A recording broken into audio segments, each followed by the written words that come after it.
Bienvenue, Johnny. Yo, 450 le podcast. Qu'est-ce qui se passe tout le monde? Jado. Avec nous, monsieur Johnny Zemouli, owner, coach de Oma BJJ.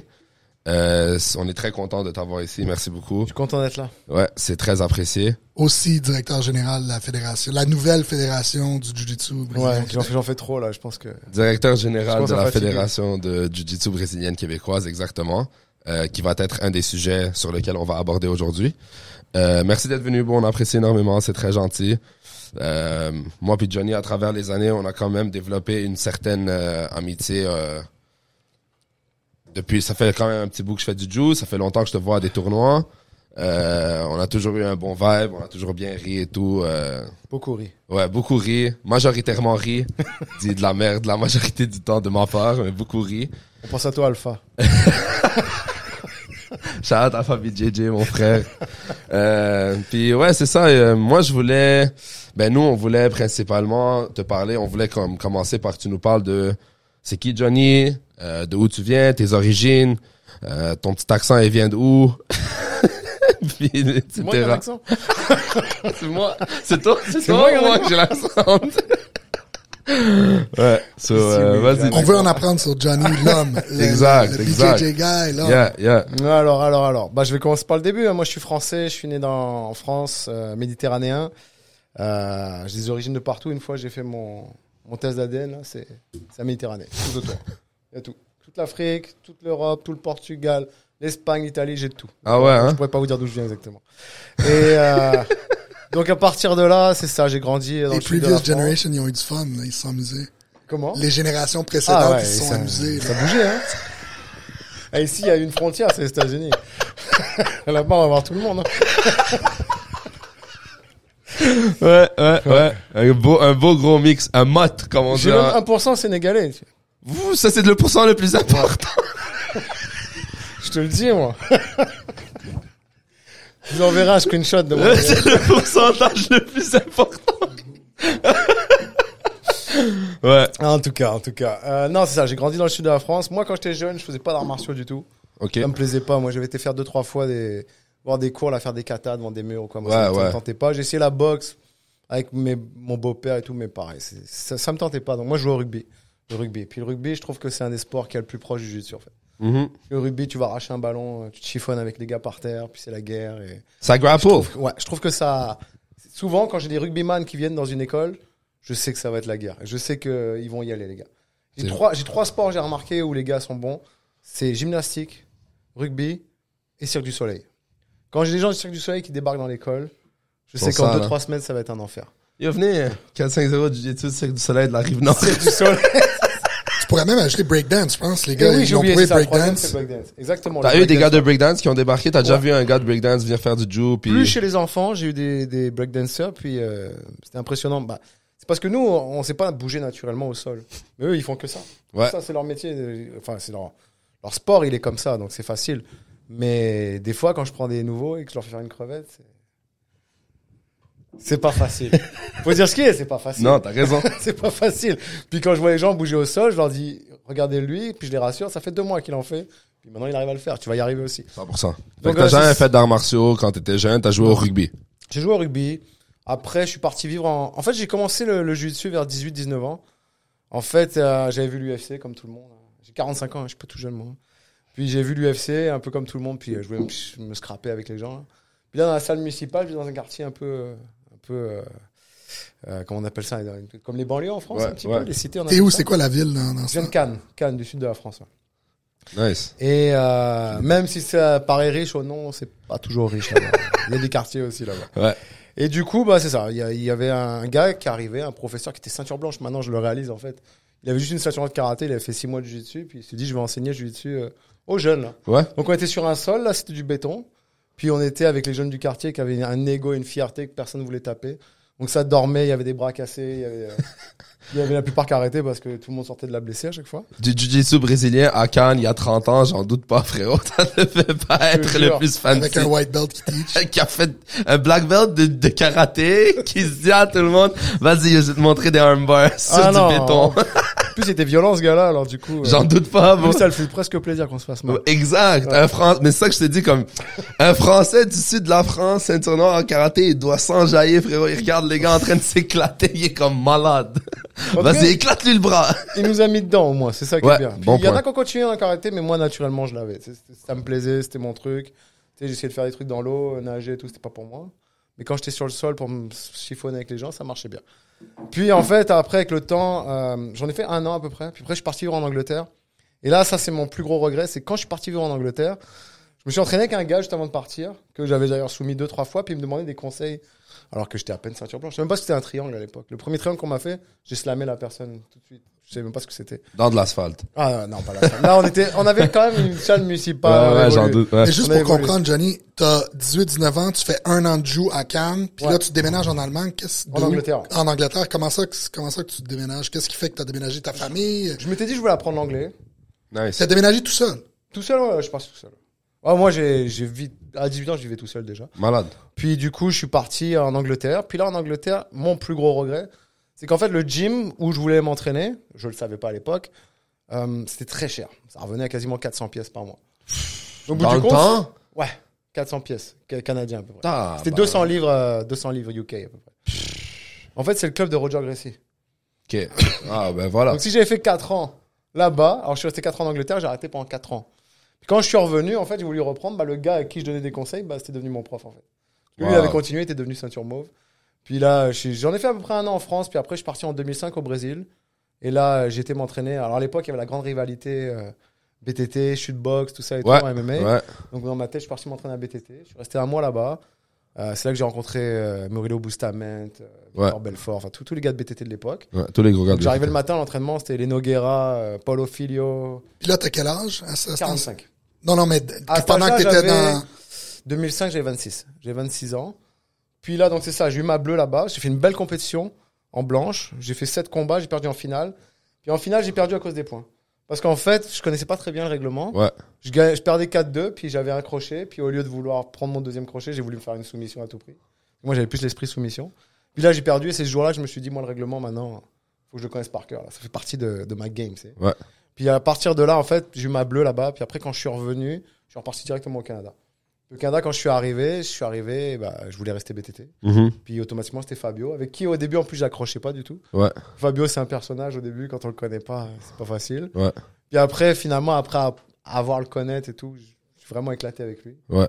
Puis après, c'est ça, j'ai passé. Qu'est-ce que t'as fait quand t'étais en Angleterre, au Brésil, pour vivre? Qu'est-ce que tu travaillais? Je veux dire, t'avais pas de gym dans ce temps-là, t'étais un nouveau... Moi, je travaillais beaucoup dans l'hôtellerie, les choses comme ça. Je faisais beaucoup d'argent, puis après, je partais à chaque fois. Ah ouais, Ça, hein? je faisais, ouais. Genre, tu stackais ton cob, C'est ça. tu travaillais en hôtellerie, genre, comme, c'est quoi? C'est comme, Moi, je travaillais valet. Les voitures, voituriers, les choses comme ça. C'est souvent très payant au niveau des tips. ouais, tips et tout. Puis d'ailleurs, quand je suis arrivé ici, j'ai pris une job de valet dans un hôtel du Vieux-Montréal.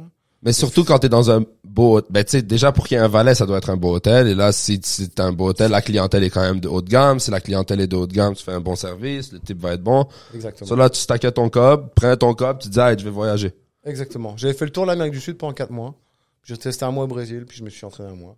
Ça, c'est vraiment, genre, open-minded, comme Mais tu sais lifestyle. quoi, j'en parlais avec un autre groupe de personnes, mais c'est vraiment la culture européenne, tu sais, comme en Europe, très jeune, t'es poussé à voyager puis d'aller comme vivre, voir la culture nord-américaine. Ouais, ouais, Combien ouais. tu connais de personnes du Québec ou même des États-Unis que tu leur parles de voyager, ils disent ouais, je suis déjà allé pour cross-state ou je suis déjà allé à Québec, mais ils voyagent pas vraiment. tu Mais il y avait une fois, moi, je suis allé à Monaco. Ouais. Moi, je suis à côté de Cannes. Ça. So, tu vois, j'étais à Monaco, hein, puis il y avait des petits enfants de comme 16 ans, 17 ans, ils sautaient d'un cliff, ils flyaient de la cliff. Puis là, je suis debout, et tout. Je suis comme, ces gars sont fous. Ils ont pas de gêne, ils fumaient des cigarettes, buvaient du vin, ils sautaient, boum, ils sautaient de 40 pieds. J'adore le stéréotype. Ouais. Du vin. Mais tu vois, moi, ça m'attirait, je filais, je voulais la liberté, comme, moi, j'ai toujours été comme, j'avais plein d'énergie, personne ne me sait rien faire, Je me faisais chier dessus par tout le monde, je me faisais envoyer chier, je me faisais insulter, comme, je me faisais punir à l'école. Je suis arrivé là-bas, frère, tout le monde court, saute, parents, pas de parents, ils vivent, et tout. Puis j'avais parlé avec un kid de 16 ans, il s'appelait Frédéric, je m'en rappelle jusqu'à aujourd'hui. Puis il m'a dit, il avait 16 ans, puis il avait déjà fait comme 8 pays. Là, j'étais comme, yo, comment t'as fait ça? Et comme, lui, il prenait le train. Genre, ils voyageaient en train, ils sauvaient un peu d'argent, ils prenaient un vol jusqu'à un autre pays, ils prenaient le train. Genre, c'est fou que tu peux prendre le train de pays à pays, tu sais. Mais ici, tu prends le train, ici, tu prends le train 11 heures, t'es à Toronto. Tu prends le train 11 heures, frérot, t'es assis 11 heures de même. T'es à Mississauga. Tu te réveilles, t'es à Ottawa, frérot. Donc, qu'est-ce qui vient de t'arriver? Oh, il y a 88 stops. Dis, c'est à Ottawa. Ça prend 11 heures, bro. Je marche, j'arrive avant. Tu comprends? Comme c'est sûr qu'en Europe, t'es plus prône à voyager, tu sais. Mais il y a aussi que déjà, on est proche de tout. Puis c'est dur d'être ambitieux en France, en fait. Surtout où je suis, dans le sud de la France. C'est soit t'es vieux et t'as de l'argent, et c'est bien. Ou soit t'es jeune étudiant, parce que t'es insouciant, en fait. Tu t'en fous un petit peu de la... Mais dès que t'arrives entre les deux, là, je te dirais entre de 25 à 65, c'est dur. C'est dur, la France, parce que faut travailler fort. Puis, je sais pas si vous avez vu, il y avait des problèmes avec les retraites récemment. Parce que le problème, en fait, c'est que si vous voulez avoir une retraite pleine, par exemple, comme on dit, les retraites, elles sont bonnes, faut travailler 45 ans dans sa vie, non-stop. Donc, t'as pas de temps d'arrêt, t'as pas de genre, si tu t'arrêtes un peu, il faut que tu repayes tes trimestres que t'as pas payé ou quoi que ce soit. Donc, moi, j'ai dit, je veux pas tout ça, moi, je veux partir. Mais dès que ma mère est décédée, là, j'avais 18 ans, j'ai dit, ok, let's go, je me casse, je vais aller voir le monde, je vais voir qu'est-ce qui se passe un petit peu. Ouais. Je commençais par la Floride, Ouais. je restais 3 mois, puis à partir de là, j'ai dit, allez, c'est bon. Mais la question qu'on veut tous savoir, qu'est-ce qui fait qu'un gars qui est né dans le sud de la France au chaud, qui est allé au Brésil, dans les plages, puis se ramasse au Québec avec des hivers à moins Je 30? te jure, frérot, il vient de la Cannes à moins 40. Il s'est dit, il a bonne idée. C'est fly. Canada, Québec, la neige, je file. Non, mais le truc, c'est que Mais peut-être mon aussi. idée, c'était d'aller visiter un peu tous les continents. Donc, j'ai commencé, j'ai fait pas mal d'Europe. J'étais un peu en Afrique quelques temps, mais juste pour aller voir. Ça, c'était plus pour du business. Puis après, on hésitait entre la Nouvelle-Zélande et le Canada, en fait. Avec mon ex de l'époque. Okay. Puis ils se font ce qu'on appelle des PVT, c'est des permis vacances-travail, on appelle ça. C'est un permis qui vous donne pendant 1 an, ça permet de voir le pays, mais de travailler en même temps. Okay. Pas juste de pas avoir d'argent. Puis, donc on est parti 3 mois, 4 mois en Amérique du Sud. Puis finalement, après on a dit, OK, Québec, enfin Canada, Québec ou Nouvelle-Zélande. Nouvelle-Zélande, c'était un peu plus compliqué. Donc on a dit, on va tester, on va voir. Puis finalement, quand j'étais ici, j'ai trippé ma vie. Puis du coup, j'ai dit, pourquoi je partirais? Qu'est-ce qui t'a fait tripper, genre? T'es arrivé ici, c'est quoi? Tu dis que t'as trippé, c'était quoi, genre, que t'as trippé? Ben déjà, j'ai vu des choses si t'es ambitieux ici, tu peux y arriver. Tu te relèves les manches, tu peux y arriver. Faut être travailleur. Parce que moi, j'ai beaucoup d'amis français qui m'ont dit, oh, ouais, t'as bien réussi là-bas, let's go, moi aussi, je veux. Puis ils arrivent ici, puis ils pensent qu'ils vont tout avoir cuit dans le bec. C'est pas comme ça que ça marche. Vous avez grindé, vous avez travaillé, regardez l'école que vous avez maintenant. Ouais. Faut travailler pour ça. Faut y aller. Il y a cette opportunité. Alors qu'en France, t'as déjà une étiquette, t'es un jeune. Non, ça marche pas. T'as pas quelqu'un qui te back derrière ou quoi, c'est plus difficile. C'est dur d'être ambitieux. T'es toujours mal. À partir du moment où t'es jeune, t'es mal vu en France. Donc ça, je trouve que c'est difficile. Puis il y a du monde. On est 8 millions au Québec, on est 70 millions en France, puis c'est 7 fois plus petit que le Québec. C'est donc 17 fois même, je pense. Ouais. Je compte pas tous les territoires dans le Nord et tout ça, mais je veux dire, faut y arriver, faut s'en sortir, faut se bouger, faut travailler fort. Puis du coup, je me suis dit, regarde, il y a des opportunités ici, il y a des choses à faire. Puis en termes d'immobilier aussi, moi j'ai toujours aimé ça, l'immobilier, même si j'ai pas d'argent, mais j'ai toujours été intéressé par ça. Toute ma vie, j'ai vécu dans des endroits où je passais devant les trucs immobiliers, puis c'était des rêves d'acheter quelque chose. C'est même pas concevable. À Cannes, tu peux pas acheter. C'est trop cher. À Londres, je t'en parle même pas. Puis à Londres, quand le prix il est un petit peu intéressant, ça appartient à la reine pendant 20 ans, puis après, c'est plus à toi. Ça. Donc, c'est appelle ça. La première fois que je voyais ça de ma vie, en fait, l'immeuble, il est à toi, mais le terrain, il est jamais à toi, en fait. Wow. Il appartient à la reine. Ils appellent ça des leasing, en fait. Ils font en Californie, à des endroits comme ça aussi. Puis là, quand je suis arrivé au Québec, je voyais que tu pouvais t'acheter un petit immeuble avec 6 appartements pour 400 000. Puis maintenant, that's the place to be. 80 000 la porte, frérot, moi je reste ici. Non, mais c'est ça, je veux dire, t'es comme c'est grand les appartements ici. Ben oui. Attends, tu peux comparé à France, Europe, comparé aux États-Unis, par exemple, tu vas à New York, trouve-toi un 3,5. C'est même pas un 3,5. Non, il y a des 4,5, mais tu le loues à 2 familles. C'est des ennemis à New York. Ouais, c'est ça. Il y a même pas de 3, il y a rien de 3. San Francisco, ça fait plusieurs fois que je le dis, j'ai habité là-bas. Mais juste te donner une idée, un appartement, une chambre à coucher à San Francisco, c'était 4500. Je pense qu'à un moment donné, le plus gros qu'on avait eu, c'était 2 chambres à coucher, 5500 US. Ah, c'est pas pour un appartement. Ici, frérot, 2 chambres à coucher, 5500. T'as le plus gros penthouse sur Griffintown, là, qui regarde tout le centre-ville. Il y a un gars qui nettoie tes souliers quand tu rentres à l'immeuble. Maintenant. Parce qu'il y a encore 3-4 ans en arrière, c'était pas comme ça. Hein. C'était encore moins cher que ça. Ah ouais. Là, les loyers ont augmenté récemment à cause de la crise du logement, mais sinon, je veux dire, c'est pas cher, Montréal. Maintenant, ça commence à être atroce, ça, cet aspect-là de le loyer. Genre, il y a du monde, ils capotent, là. Ils sont comme, je comprends plus. Comme même Nous aussi, on a quelques portes à louer, moi puis ma famille, puis c'est à Laval, là, c'est pas à Montréal, mais bon, tu regardes le prix de quand on a acheté jusqu'à live, le loyer, il y a des places, ils louent le 3,5 à 1300, je suis comme, comment ça, tu loues le 3,5? Facile. Là, je regarde le 3,5 que nous, on a, je suis comme, vas-y, décolle. Mais j'ai vécu dans le pire, moi j'ai vécu à Londres. Londres, c'était le pire. En 2000, c'est-à-dire vraiment à la fin du 20e siècle, là, 99-2000, je payais une chambre dans un ghetto. Quand je dis un ghetto, j'avais la police tous les soirs avec l'hélicoptère, je me fais braquer avec un pistolet, des voitures brûlées, tout. Je payais 800 pièces par mois pour une chambre dans un appartement, mais minable. Ouais. Minable. Quand tu t'étais braqué, tu donnais tout, hein? Ah non, moi je répondais pas. Quand je suis à marché. Ne pas comprendre. No hablas inglés. No comprende. No hablas inglés, Mais señor. tu parles français et non comprende. Non.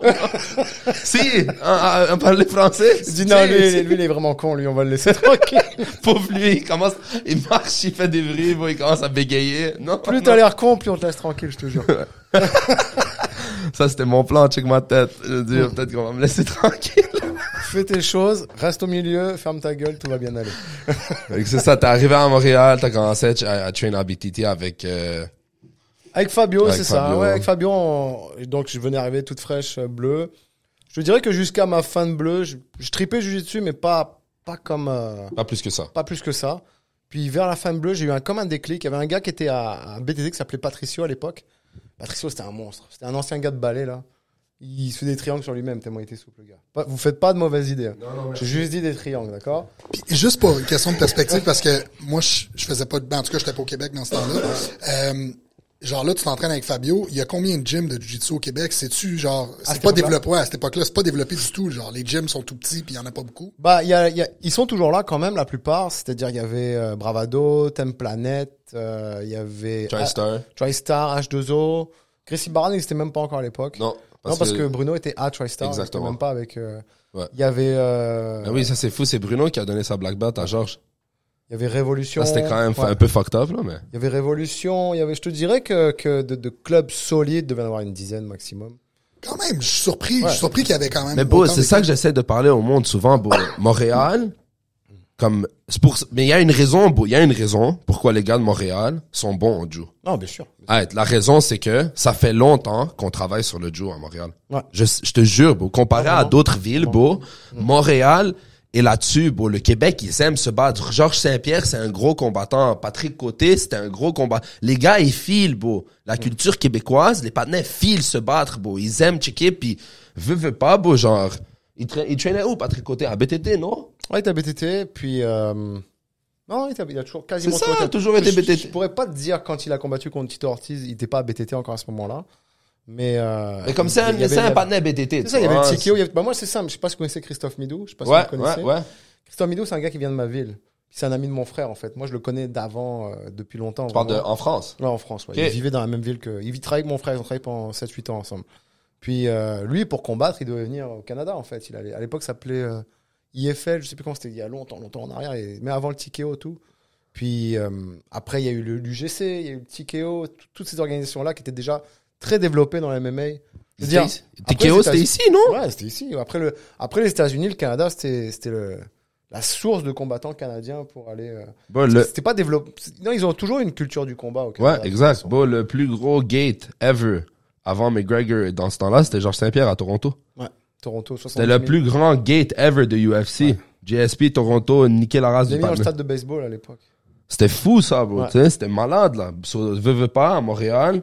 Même si en 2005, 2006, 2007, 2008, je sais pas quand t'es venu, là, c'était quelle année? 2006, ouais. 2006, quand t'es venu, bon, ouais, les gars étaient up, bon, moi, quand je te le dis, bon, genre, cette ville-là, ça fait longtemps qu'elle est dans la culture du combat, bon. En plus, il y avait même David Loiseau qui performait bien. Voilà, exact, ouais. Puis bon, non seulement ça, j'ai regardé, comme Ivan Menjivar, il vient d'ici, bon, c'est un partenaire comme, bon, c'est le premier fight de Georges. Genre, c'est un gros gars, là, qui traînait au TriStar, tu sais, il y avait aussi, je pense, les frères Vigneault qui étaient bons. Exact, j'allais dire ça, les frères Vigneault. Puis l'autre, Yves Jabouin, je pense aussi. Ouais, Yves Jabouin, il venait d'ici, non? Steve Claveau.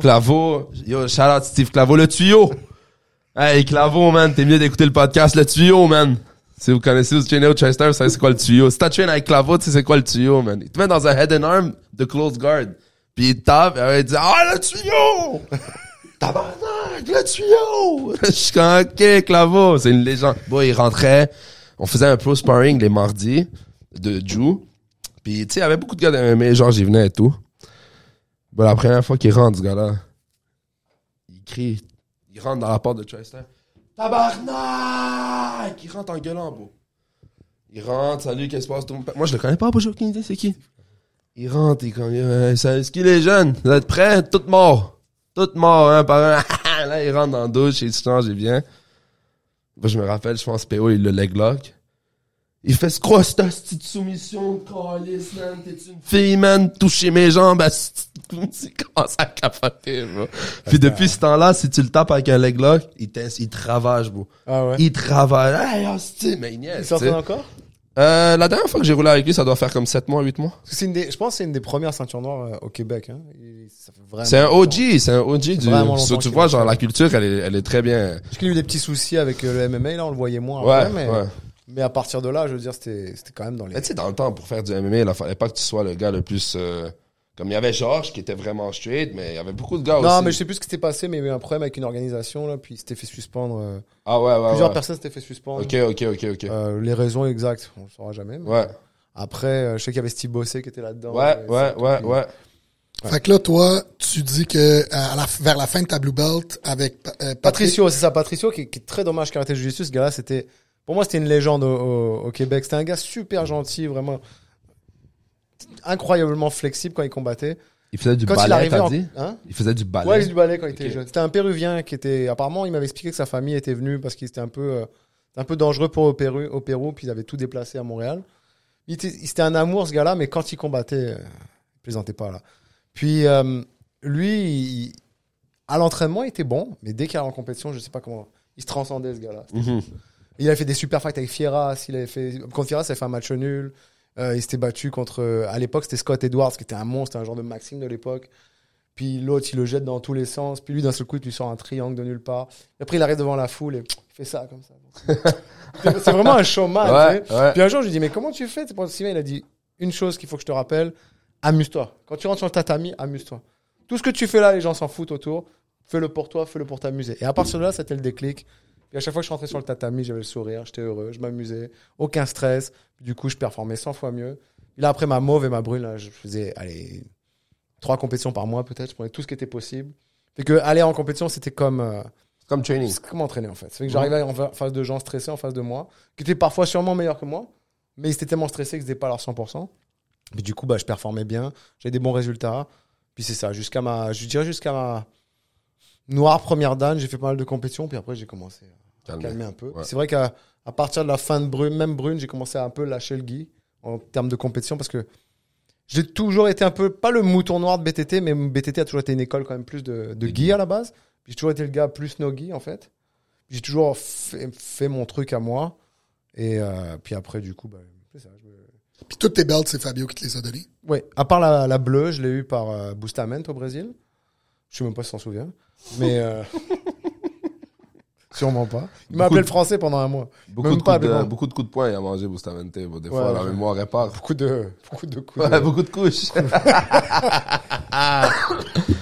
Porra. Et donc, c'est ça. J'ai eu ma bleue. Puis après, toutes les autres ceintures, j'ai été jusqu'à maintenant avec Fabio. Puis maintenant, après, vu que je vais plus vraiment m'entraîner à BTT, je suis resté BTT jusqu'à ma deuxième dan, mais j'y vais plus, j'ai plus le temps. Puis donc, j'ai mon école, hommage. Puis quand t'as... Tu sais, moi, je connais un peu le background de moi parce qu'on a quelques gars qui viennent train ici. Shout-out Martin Gauthier. Marty.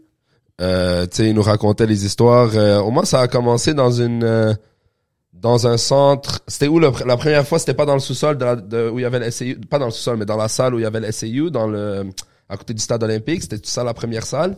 Alors en fait, la toute première salle, et c'était pas encore Oma à l'époque, moi je voulais pas ouvrir d'école. J'étais vraiment mindé compétition à fond. Mais là j'ai rencontré David Corré, je sais pas si tu connais David, c'est mon partenaire avec qui on est en école. C'est vraiment un gars low-key. Les gens le connaissent pas vraiment dans la communauté, mais c'est un super gars. Puis on s'est rencontrés, puis lui donnait cours au centre Malépar, l'ancienne académie Frontenac en fait. OK.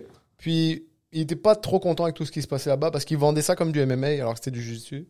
Fait qu'il y avait toujours des gars qui voulaient se taper, puis finalement, Il arrivait avec des guis sur eux, puis il disait, ok, arrêtez de le brander comme du MMA, on fait pas du MMA. Il commence à se frapper avec un gui, là. Donc ça fait que bon, bref. Puis là, j'ai rencontré, ça a été, on va dire, un coup de foudre, on va dire. On s'est vraiment bien entendu. Puis je lui ai dit, regarde, peut-être qu'on pourrait se faire un truc. Puis là, on a commencé au centre Pierre Charbonneau, donc là où vous avez toutes les compétitions qu'il y a au Québec, quasiment. Exact. Puis il y a un petit dojo là, à l'entrée. Ouais. C'est là qu'on a dit, ouais, elle est allouée la salle, on a commencé là. Puis on est C'est il y a combien de temps? T'es quel belt? Je suis ceinture marron et 2012. Donc, ouais, je venais d'avoir ma marron en 2011, puis c'était en 2012. Puis vous l'aviez appelé Oma. On l'appelait Oma BJJ. Et c'était quoi le derrière le Oma? C'était comment? Ça veut dire quoi, Oma? Hochelaga Maisonneuve. Wow. Sale. Hochelag. C'est quand les bails, man, yo. Autant représenter, hein. Hochelag, 4-5 euros, Hochelag. Moi, j'adore, c'est quand je vais au World et tout. Il pouvait puis pas les faire gars, ça. faut dire ce qu'il y a en ce moment, Oma performe bien, tu sais. Très bien. Puis, on a une belle équipe de Nogi, surtout. Là. Ouais. Puis, quand on va dans les grosses compétitions, les gars, Oma, c'est quoi, Oma? Puis, je leur dis Hochelaga Maisonneuve. Et encore pire. Hochelag. Hochelag. Même la fois où on voulait déménager la première fois, on avait peut-être une opportunité au-dessus de la rue Sherbrooke. Je dis non, c'est pas possible. On peut pas être Hochelag à Maisonneuve à On Sherbrooke. peut pas être à Rosemont. Ouais. Il va l'appeler Rosemont BJJ. Roma BJJ. Roma BJJ. Après, tous les Italiens, ils vont venir après. On en a plein ici des Italiens. Wow. Ça a commencé dans la salle au Pierre Charbonneau. Ça, c'était la première. C'était un petit local que t'avais loué, toi puis lui, c'est ça? Ouais, c'est ça. C'est quand je vous dis, les prochaines fois, vous irez au centre Pierre Charbonneau, de toute façon, cette année, il y a 10 compétitions au centre Pierre Charbonneau. Donc Let's vous go. allez y aller, hein. Quand vous rentrez à l'accueil, là, tout de suite, là, il y a un dojo, là. Bah, c'était ça. C'était notre Ouais. dojo. Il y avait des pour, il y avait des contre. C'était pas cher, c'était bien, c'était super. On n'est pas tous les horaires qu'on voulait. Puis le problème, c'est que je sais pas si vous voyez comment c'est fait, mais il y a l'accueil, puis il y a un autre couloir derrière. Donc, en Ouais. fait, la journée, les gens passaient avec leurs chaussures toute la journée. Même des fois, en live, devant nous, dans les entraînements, il y avait des gens qui passaient avec leurs chaussures au milieu de nous. Puis là, on se dit, mais qu'est-ce que vous faites? Tu sais? frérot. Tu sais, ne pas avoir le contrôle de ta salle, c'est C'est un peu stressant. frustrant. Ben oui. Parce que si tu donnes un cours dans un centre communautaire de temps en temps, ça va.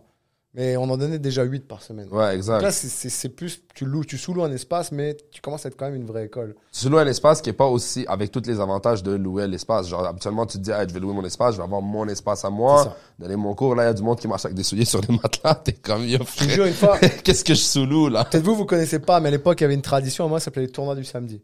Tout le monde est passé par là. J'ai entendu. Le tournoi du samedi, c'était la guerre. Là. C'était un truc que j'avais mis en place pour que les gens se déniaisent pour la compétition, en fait.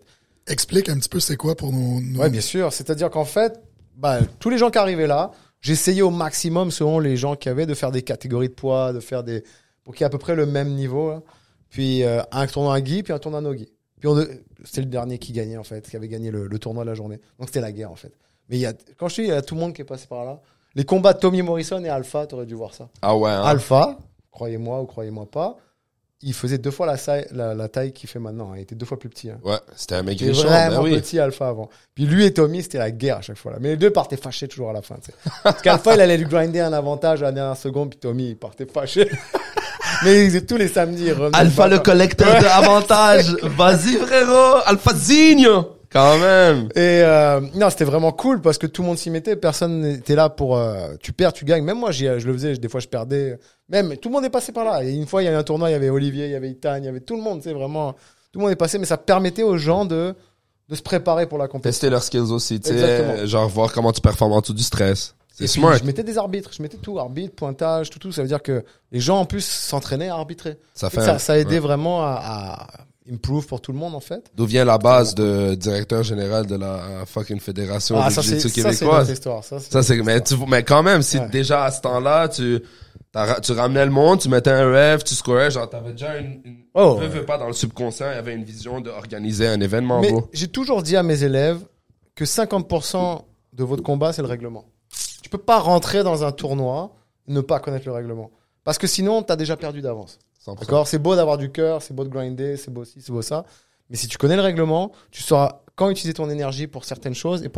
D'où le succès, justement, des gars de Homa. C'est que moi, quand ils rentrent dans la salle, je les brise au niveau mental, de style. Arrête de faire le coq, j'en ai rien à foutre. Moi, ce que je fais, je leur fais un survival dès le début. C'est-à-dire que je les mets au milieu et il y a une personne de 30 secondes qui passe dans la pire des positions possibles. Tu peux être Java, tu peux être Maxime, tu peux ce que tu veux, tu vas taper 4-5 fois, c'est sûr, d'accord?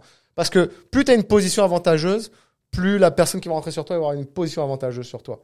Exemple? T'es en mount, il vient, il prend ton dos. Exactement. Ouais. C'est ça. Si toi, t'es déjà avec quelqu'un sur toi qui te fait la menthe, c'est plus dur. Donc, les gars, ils attaquent tes jambes.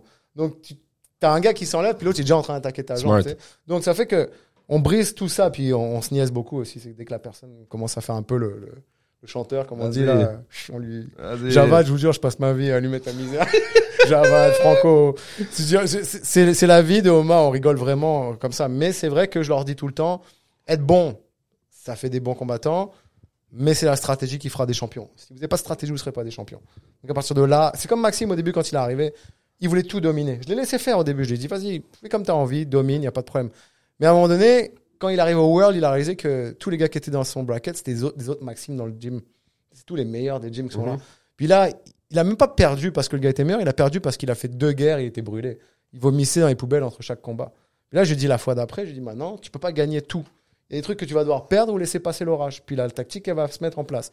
Là, il a compris. Mais des fois, ça passe par ça. Chaque personne est différente, 100%. En fait. Puis c'est ça qui fait que moi, j'ai mis beaucoup l'accent sur le règlement, sur les stratégies, sur tout ça.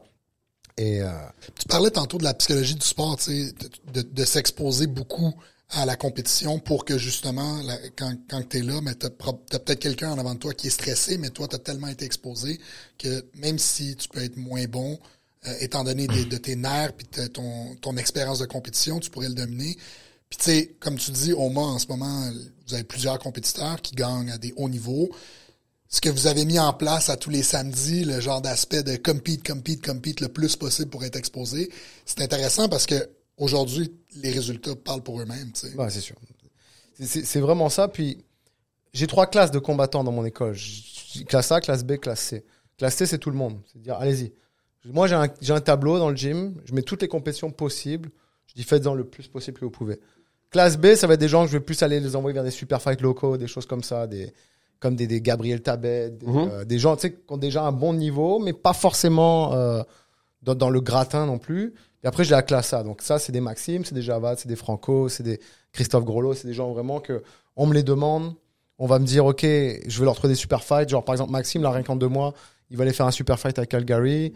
Il va aller faire un séminaire avec Template Calgary. Après, il va aller faire un truc contre, je sais pas si tu connais Sean Di Marco. Ça va être ça le match. Ouais, ça va être vraiment bon. Ça le match. Un tournoi avec 16 gars et puis il y a lui et Sean Di Marco, les 2 favoris sûrement qui vont se retrouver en finale. Ça le match. Ça va être vraiment intéressant. Mais c'est vers ça. À un moment donné, je dis, faut mettre les énergies au bon endroit. Faut vraiment tout calculer. Puis en plus, comme ces gars-là, ils vont faire du pro MMA en plus. Faut vraiment. Donc moi, ce que je fais, c'est que quand ils rentrent dans la salle, ces gars-là, la classe A, je leur dis, la seule chose que je vous demande, c'est vous entraîner et faire des compétitions. Puis c'est tout. Le reste, je m'en occupe. Votre calendrier, vos billets d'avion, tout ça et tout, je m'en occupe. Tu m'enverras juste le virement de ce que tu as besoin de me payer. Après, j'ai des ententes avec certains. Bien sûr. Mais je veux que vous soyez focus sur ce que vous avez à faire.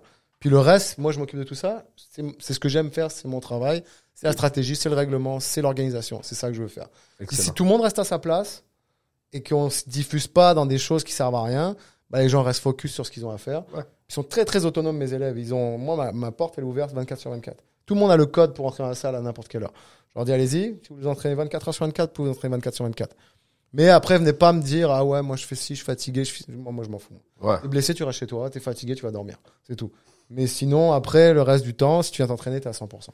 Du coup, ça fait qu'ils sont super autonomes, ils avancent bien, ils font les choses entre eux, puis bah, tu vois, de toute façon. Ben oui, c'est propice quand à Maxime dans ta bracket. Tu sais, j'y rigole souvent parce que je dis quand Maxime il s'inscrit en compétition, souvent je vois le bracket, il bouge plus après.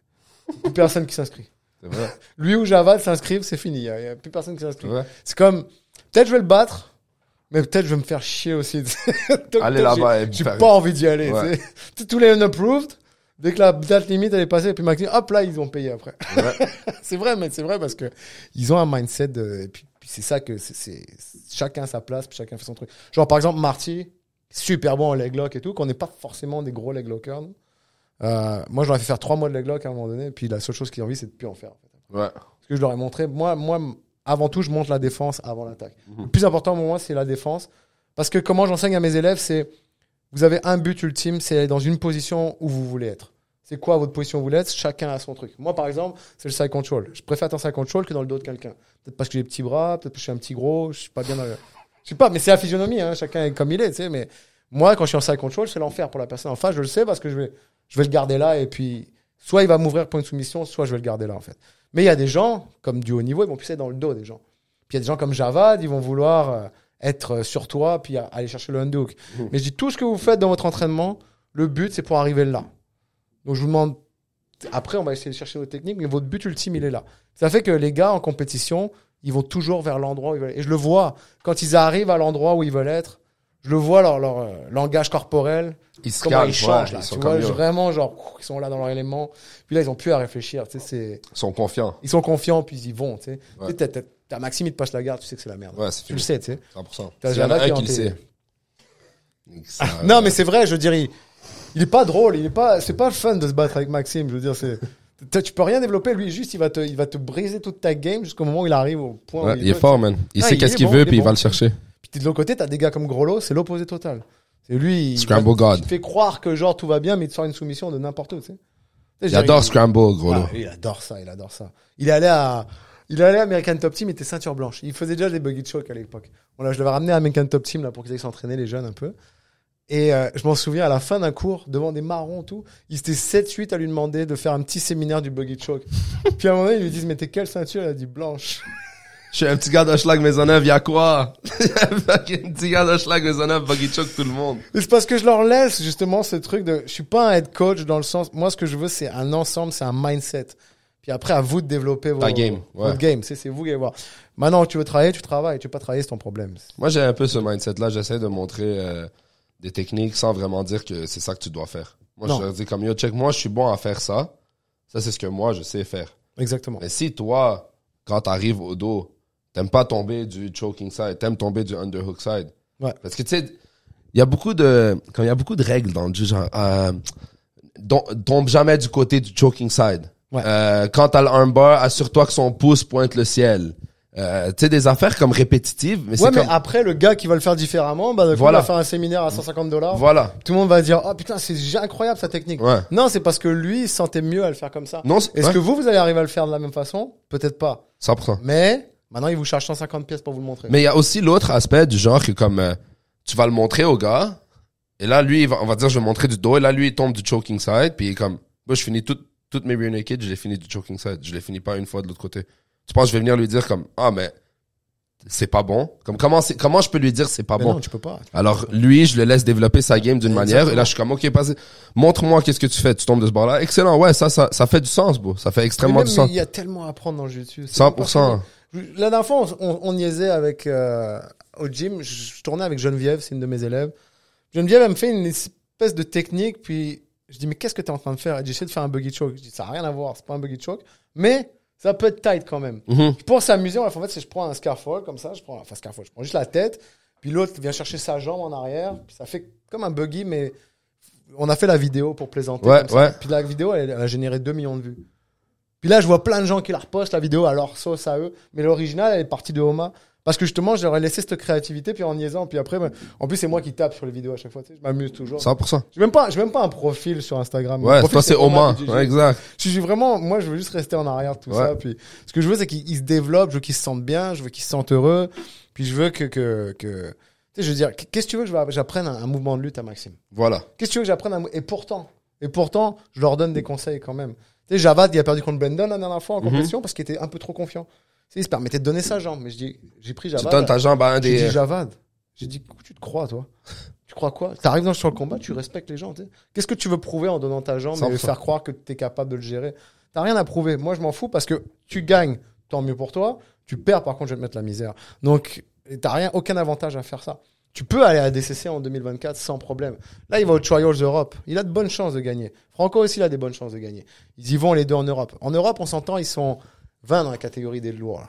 Ouais, ils sont pas beaucoup de 70, 80. Tu sais, je veux dire, Javad, il a une fluidité, une mobilité que tu peux pas, t'as pas à ce poids-là normalement. Tu sais, il est souple, il est fort, il est rapide. Tu sais, c'est pas drôle de rouler avec lui aussi non plus parce que lui il peut te faire mal de n'importe où. Puis de l'autre côté, t'as Franco, s'il se met en demi-garde sur toi, tu bouges plus. Tu sais. C'est ça. Ça, un Kimura, puis c'est fini. C'est un bloc. Ils ont des chances de ça, mais il faut qu'ils respectent la personne en face. Il faut qu'ils connaissent leur règlement. Il faut pas qu'ils soient là pour la photo et ils sont là pour gagner.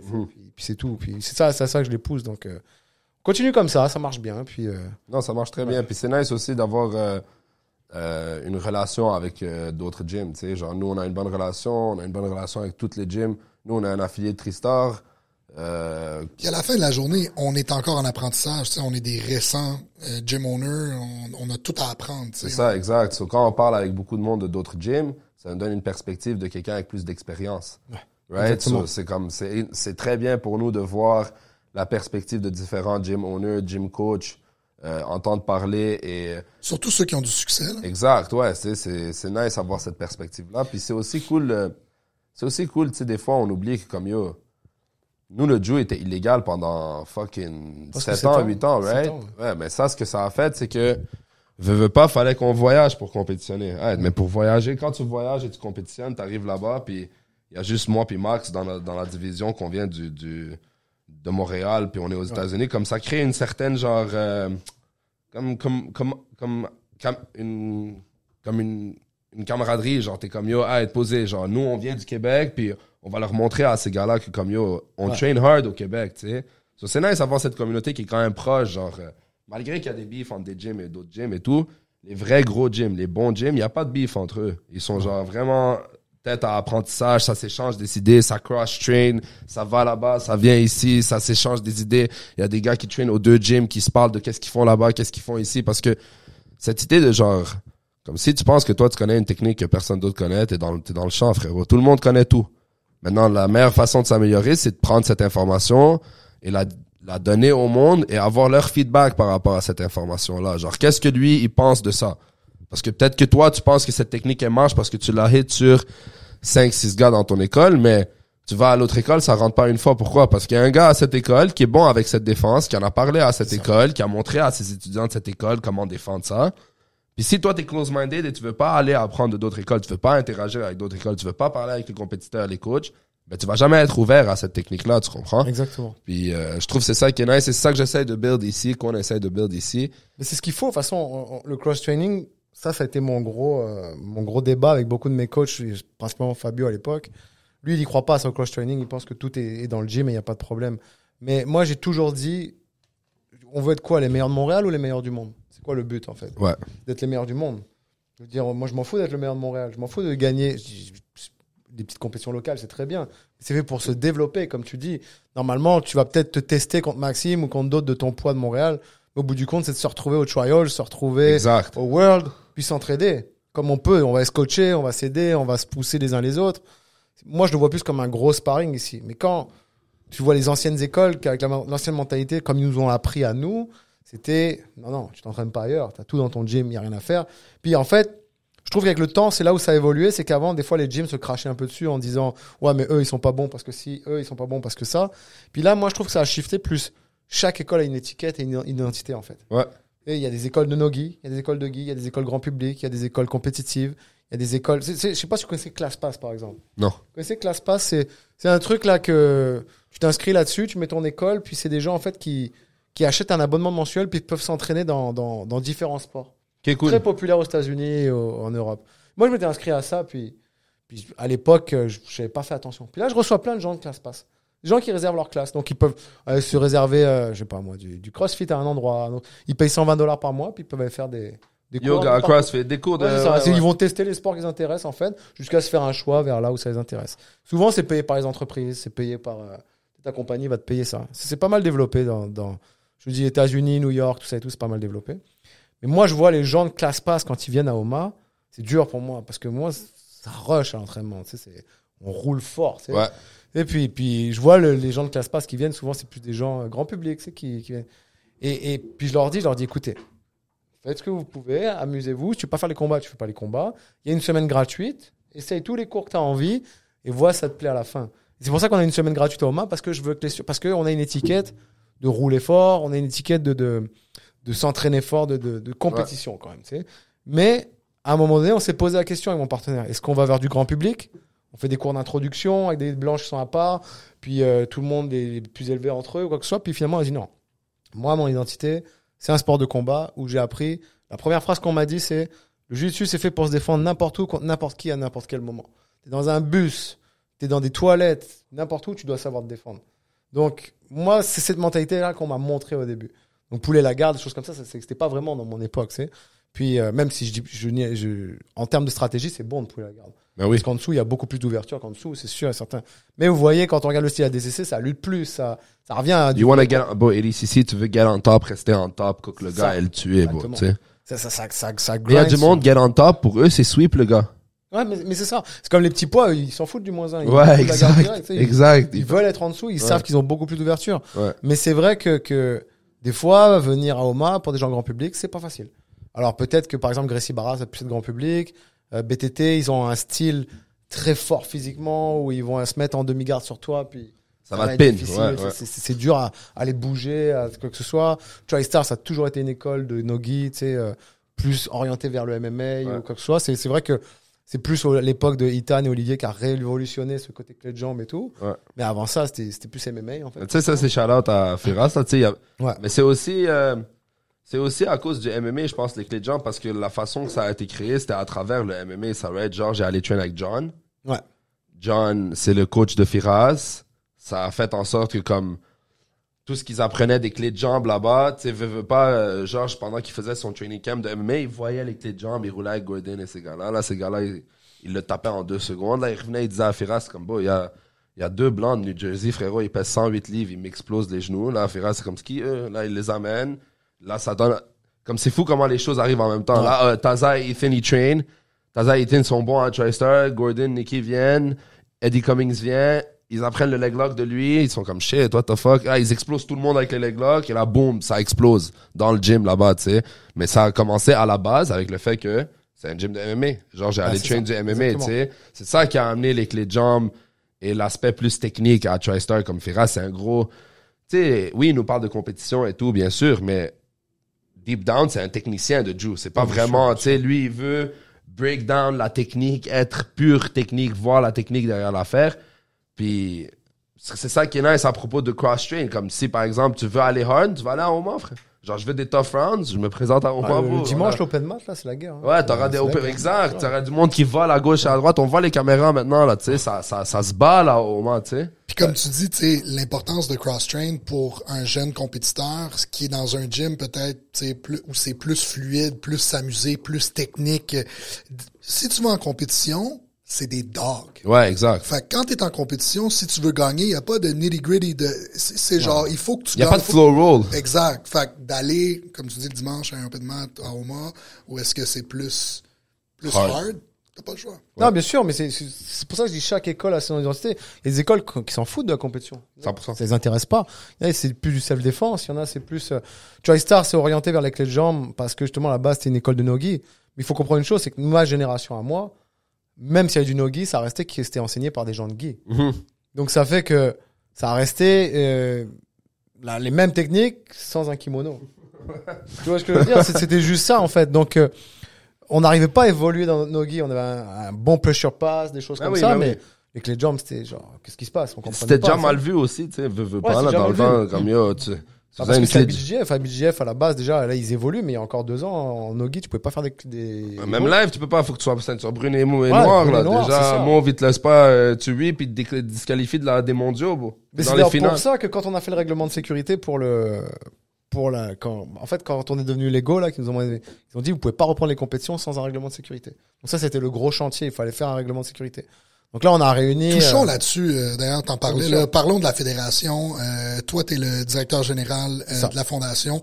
T'as une équipe, t'as un conseil d'administration. Je pense que tu parlais tantôt, Brianna, qui est la présidente. C'est ça. Parle-nous peut-être un petit peu de ton cheminement, comment t'as fait avec un sport qui était illégal pendant 7 ans à l'amener aujourd'hui, où est-ce que maintenant il est légalisé, il y a une structure, il y a une organisation. Il y a 10 compétitions au fucking centre Pierre Charbonneau, bro. Fuck, bro, il n'y en avait pas pendant 8 ans, bro, 7 ans. D'ailleurs, 24. un gros merci de toute la communauté de Jiu-Jitsu. Sale work. Mais c'est encore une fois, les gens me remercient, mais c'est juste parce que j'étais en avant, mais il y a beaucoup de monde qui a poussé aussi derrière. Je dirais que la seule différence qu'il y a entre moi et certains, c'est que moi, j'étais là du début à la fin. J'ai jamais lâché, en fait. Puis quand il y en a certains qui ont été très, très intenses dès le début. Puis quand ils se sont fait frapper, ils ont frappé des murs face au gouvernement.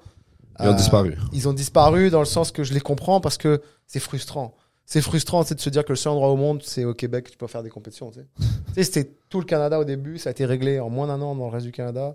Puis nous, ça a duré, alors qu'en 2018, ils disaient que... Enfin bref, si je reprends du début, moi, 2011, j'avais gagné les Worlds à IBJJF, là, en master, avec les vieux, là. Puis j'étais content de ma performance, c'était bien, j'étais ceinture marron, j'étais content de moi, tu sais, j'aimais bien faire mes compétitions, j'ai gagné sur une clé de genou en plus à l'époque, c'était spécial. Hein. Niba. Gagné sur une clé de genou, les Worlds. Niba. Puis bref, je suis arrivé, puis ma première réaction quand je suis rentré, c'était, j'ai toujours eu ce truc de vouloir amener les gens ensemble vers le haut, tout Montréal vers le haut, tout le Québec, il y avait tellement de beaux potentiels au Québec et tout, je trouvais que c'était trop désuni, c'était trop désorganisé. Les gens faisaient pas les choses alors qu'on pouvait être les meilleurs du monde sans problème. Et je suis allé voir tout le monde. J'ai dit mais je comprends pas que vous n'ayez pas quelqu'un qui vous protège. Là. En France, tu fais un barbecue, il faut une association. Tu sais, je veux dire, j'exagère, tu sais, mais ici, on s'entend. C'est un peu genre ah ouais, t'inquiète, on verra et tout. T'inquiète, on verra jusqu'au moment où le gouvernement il met l'œil là-dessus. Ouais. Ou dès que l'opinion publique elle shift, dès que l'opinion publique elle change, ce gouvernement au Québec, tous les gouvernements que j'ai vus ici. Il faut qu'ils réagissent vite, là. Dès que ça sort dans les journaux, et ça réagit mal, souvent. C'est comme la Mexicaine qui était morte en boxe. La réaction derrière, on le savait très bien que les combats de boxe, c'était du n'importe quoi, des fois. Puis, vous avez vu la fiche qu'ils ont sortie sur les combats de boxe? C'était 3,92, tous les Mexicains qui prennent. Quoi? 3,92. Tous les boxeurs mexicains qui ramènent, c'est 3,92 leur fiche. Non. Sur 95 combats, ils ont que 3 victoires. C'est sûr, tu vas là-bas, tu prends une canne, tu dis vas-y, combat pour 1000 pièces, je te paye tout le voyage, tout. Ils vont y aller. Il y a tellement de boxeurs au Mexique. Il n'y a pas que des bons. Puis là, une fois qu'elle est morte, là, d'un seul coup, ils ont réalisé que, oh, qu'est-ce qui se passe? On comprend pas, il n'y a pas de suivi, il n'y a rien.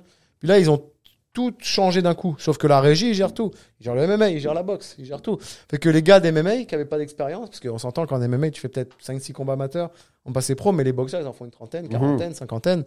Fait qu'il fallait justifier un certain nombre de combats. Donc tous les gars comme Tommy Morrison et tout, qui devaient se battre premier combat à Samouraï, ont dû annuler.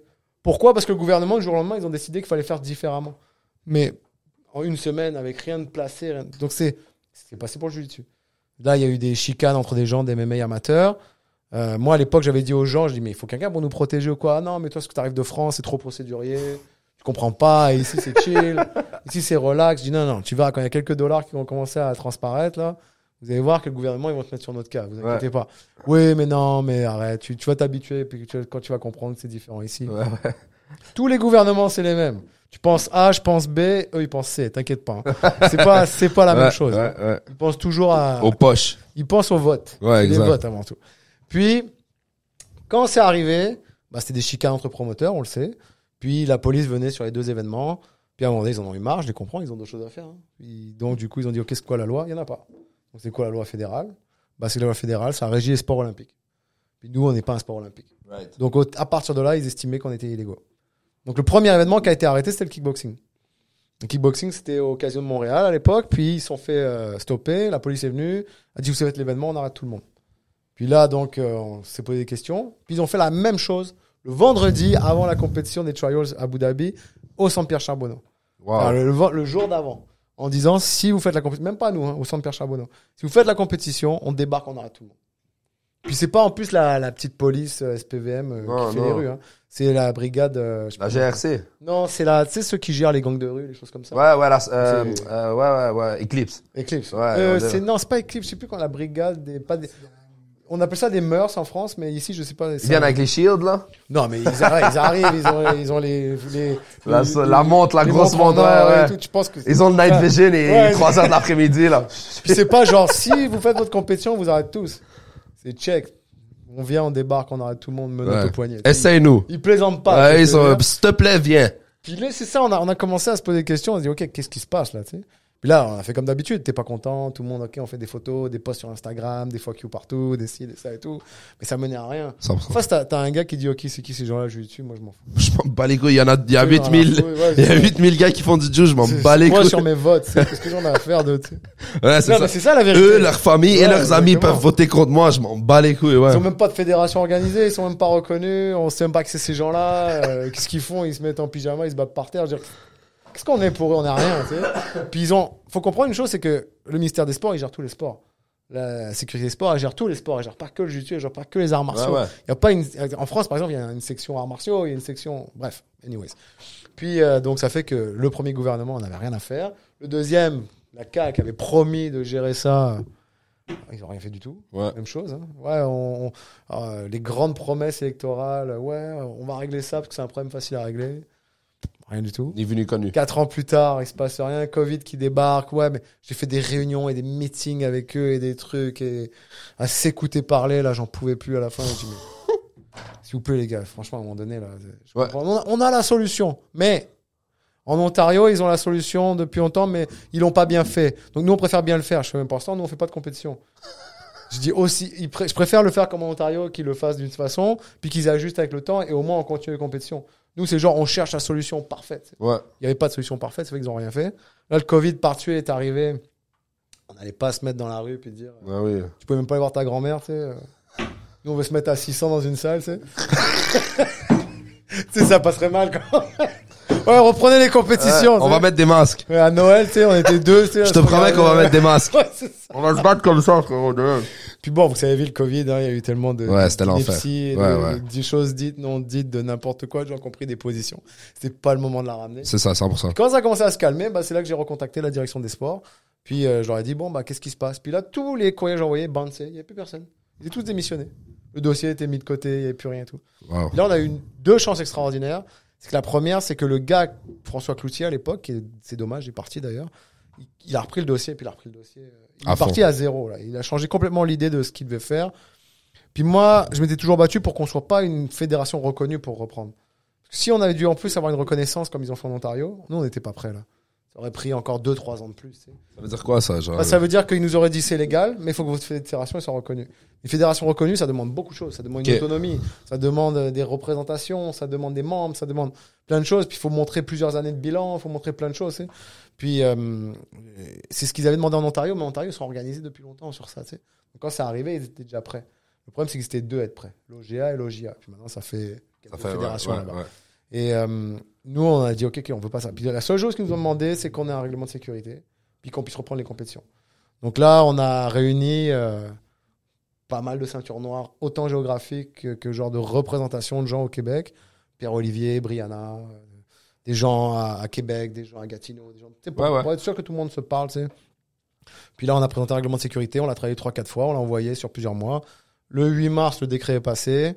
Le règlement de sécurité a été accepté genre fin avril, je pense. Ok. Puis là, on a pu reprendre. Donc la seule chose qu'il y a, c'est qu'il faut qu'on s'assure que le règlement de sécurité soit suivi. Donc, c'est pas facile. 100%. C'est pas facile parce qu'on n'a pas de gros moyens, on n'a pas une communication non plus d'une grosse fédération. Puis là, les promoteurs, ils veulent tous faire des compétitions, donc ils partent en fou. Mais nous, on était obligés d'adopter des règlements solides. On pouvait pas venir avec tiens, voilà le règlement du SAU, tiens, le règlement EBI. Ouais, T'as déjà vu le règlement EBI? Non. C'est une page HTML avec une news sur la page d'Eddie Bravo. Tu sais. Comment tu veux que je présente ça au gouvernement? Eux, ils ont 40 avocats derrière. Mais qu'est-ce qui se passe? Pourquoi vous avez un spliff au milieu de... Non, mais tu vois ce que je veux dire. Mais c'est ça. Il fallait quelque chose de structuré. Pourquoi il y a 20 planètes sur ton fucking règlement? Pourquoi c'est plat? Mais bref. Ouais. Pourquoi la Terre est plate, frérot? Je comprends pas c'est quoi le but. Bref, il fallait montrer quelque chose. Et puis les plus solides, bah, c'était ABGF et ADCC. Ouais. Et en même temps, c'est l'autre raison, en fait, pourquoi on a adopté ces deux-là, c'est parce que des fois, les adultes, on a un peu cet égoïsme de vouloir faire un peu nos règlements comme on a envie. Mais il faut penser aux enfants. Puis un enfant, il vient de voir, là, demain, là, il vient de voir, il dit, je veux être champion du monde. Il dit, OK, tu veux être champion du monde. C'est quoi que tu vas lui proposer? ADCC. Parce qu'ADCC, c'est ça, le top. Tu veux être champion, c'est ça. Tu veux être champion du monde de Guy, c'est ABGF. Donc, on a adopté ces deux-là. Puis à partir de cette base-là, on va rééduquer les gens au règlement, parce que les gens ne savent pas le règlement, ils connaissent même pas. On va les rééduquer. Je vois des gens qui crient dans les compétitions, ils savent même pas de qu'est-ce qu'ils disent, en fait, tu sais. Je vois des arbitres qui sont pas au niveau. Je vois, ça se fera pas en 5 minutes. C'est pas parce que c'est illégal que tout va se remettre bien. Donc, il faut que tout le monde se remette. Par contre, ce qui est bien, c'est quand même tout le monde suit assez bien les règles, quand même. J'ai pas trop de rebelles. Parce que des fois, je peux vous jurer que, par exemple, là, le comité, là, qui essaye de rentrer en Ontario, C'est tough. il frappe des murs, hein, parce Ah que ouais, hein. là-bas, c'est beaucoup plus, Ouais. du fait qu'il y a une reconnaissance, justement, du gouvernement, ils ont des gros cahiers des charges à eux, puis ça fait que tu peux pas faire ce que tu veux. Moi, je dois dire, tu sais, on a fait, Jean et moi, on a fait des formations là, récentes là, pour avoir le droit de coacher dans les compétitions. Je dois dire que, tu sais, le niveau de structure apporté avec la fédération, tu sais, les formations qu'on a eues, je veux dire, je trouve ça intelligent que les coachs d'une école suivent ces formations-là pour savoir quoi faire, quoi ne pas faire, comment gérer une situation. Je veux dire, sinon, n'importe qui peut s'improviser coach, puis amener des enfants, puis tu sais. Ben oui, bon, on aurait des coachs comme son premier coach, là. Des fucking ceinture noire de karaté avec 6 mois de Joe qui vont louer Non, mais un on l'a sous-sol. fait ensemble, toi et moi. Toi aussi, j'adore. Je crois que c'était 3 Je ensemble. dormais. Moi, juste le passage. Il m'a envoyé un screenshot de ma face en train de ronfler, là. Ouais, tu sais, le matin, t'es pas là. Toi. Juste les deux premières heures, là. Lui, on peut pas lui valider l'information. J'ai fait l'examen, je vous jure, j'ai 88. Il était dans le noir ou Ouais, genre, ouais. il avait coupé la J'avais lumière? le On savait pas, en hoodie. fait. Moi, je On me voyait suis quelque chose bouger au loin, on savait pas trop. Et- Mais tu sais, même, il y a des trucs, moi, que je savais pas. Tu sais, le truc des enfants, je sais pas si vous vous souvenez de ça, quand ils disent que les garçons, entre un certain âge, c'est là que leur flexibilité, elle se fait. Si tu le fais à cet âge-là, t'es quasiment sûr que plus tard, tu vas l'avoir. Puis après, si tu veux le travailler, c'est difficile. Je trouvais ça intéressant. C'est vraiment intéressant, la prise de décision éthique. Je sais pas si vous l'avez fait. Oui, tu l'as fait. Ouais. Hein. Je trouvais que c'est des sujets sensibles, quand même. C'est surtout moi, je sais pas le cas que vous avez, mais moi, c'était le mentor, là. Qui vient, tu demandes d'aller chercher quelque chose dans sa voiture, puis tu retrouves des trucs de pornographie pédophile, tu sais. Souvent, des fois, je trouve que les gens du dessus, du fait qu'ils ont une ceinture noire, c'est bien pour l'enseignement. Mais ce cas de figure-là, des fois, ça va être mis sous le tapis. Ouais. C'est pour ça qu'il y a beaucoup de scandales, des fois, dans les arts martiaux, parce 100%. que les choses sont mises sous le tapis, puis on dit, OK, on n'en parle pas. Mais il y a des histoires graves, quand même. Il y a des choses qui à gérer, puis faut pas faire les blind eyes. Parce Non, qu'il y a des gens qui 100%. souffrent là-dedans. Il y a une culture dans le jiu-jitsu qu'on dirait que ben pas tous, là, mais il y a des ceintures noires qui sont coach ou peu importe. Ils pensent que vu qu'ils ont une ceinture noire de jiu, ben, qu'ils ont une ceinture noire dans tous les aspects de la 100%. vie. Tu sais, je veux dire, 100%. J'ai vu t'es des pas gens... un avocat, t'es une Non, ceinture noire de c'est jiu. exactement. J'ai vu des biologistes rentrer dans des gyms qui faisaient 500 000 par année, se faire dire par des ceintures noires comment ils doivent faire leur vie. En fait. Alors que l'autre, il grind à faire des privates pour faire $500 par mois. Tu sais, je veux dire, Les gars fait 8 millions Mais de c'est- mois, mais c'est vrai ferme que- ta gueule. c'est vrai que des fois, les ceintures jiu-jitsu ont ce côté-là. Puis, c'est une remise en question de faire ces formations-là. Tu as deux façons de voir. C'est comme tout dans la vie. Soit tu acceptes la modernité et tu acceptes qu'il faut faire des choses, soit tu es un con et que tu restes dans ton coin et tu veux faire comme tu as envie, toi. Mais à un moment donné, ça va mourir, ça. 100%. Parce que les gens vont vouloir aller. Moi, je mets pas mes enfants dans un truc qui est pas sécuritaire. Si j'entends que le coach, bah, il en a rien à foutre des formations, ça l'intéresse pas ou quoi que ce soit, bah, too bad. Ouais. À un moment donné, naturellement, bah, les gens vont aller vers là où c'est sécuritaire. Ils vont aller vers là où ça donne envie. Puis je suis désolé, faire 2 formations allez, 10 heures total. Si t'es pas capable de faire ça pour enseigner le jiu-jitsu brésilien, à vie, valide à vie, pour 150 pièces, le prix d'un gui, je pense que bon, faut se remettre en question. Tu sais, à un moment donné, quel faut- Guy, ça? faut se remettre en question. C'est quel Ouais, Guy, c'est ça un c'est Guy Il est Décathlon. encore il y a 20 ans. Un Guy Décathlon, un Guy Vraiment, judo le Guy- Décathlon. Le Guy qui est utilisé. Ouais, c'est ça. Le Guy qu'on prête au Le monde Guy qui rentre. Amazon. là. Ouais, exact. Fuji, là, 2%. Ah, je vais voir 170 les miens, faut que j'en monte mes prix. Ou pas Oh, shit! Va checker les prix en ligne. Yeah, va Ok, checker, je yeah. regarde. Yeah, faut faire une augmentation sur tout bientôt, là. Pas juste les Guy, là. Il y a des mecs qui vont augmenter. Mais c'est surtout que je sais pas si vous avez vu, mais dans le jus. En fait, c'est ça que les gens comprennent pas très bien dans le jiu-jitsu, c'est que, ok, on est redevenu légaux, mais on peut pas faire ce qu'on veut non plus. Il y a des choses, il y a des critères. Puis quand on est arrivé au chapitre des formations, le règlement de sécurité, là, moi, je suis arrivé avec les standards d'ABJF, une ceinture noire, enfin, une ceinture d'un certain niveau, on a mis mauve, un cours de règlement arbitrage et un cours de premier soin. Puis c'était beau. Puis là, ils me sont revenus, ils m'ont dit, mais qu'est-ce que c'est que ça? Il m'a dit, vous avez pas rempli le chapitre formation? Si, il est rempli. Ouais, il est rempli, Il c'est est ça. rempli. Je dis, non, je vous jure, il est rempli. Il dit, non, vous l'avez pas. Je pense que vous avez omis de le remplir. Avec des beaux mots d'avocat et tout. J'ai dit, il n'y a pas eu d'omission. Avec des beaux mots d'avocat, il y a Ouais, pas eu de j'ai dit, je vais me mission. la jouer moi aussi, je vais mettre le petit col et tout. Puis finalement, il m'a dit, non, mais vous comprenez pas. Pour nous, dans le règlement de sécurité, un coach, il doit encadrer sa personne de son entraînement jusqu'à son combat.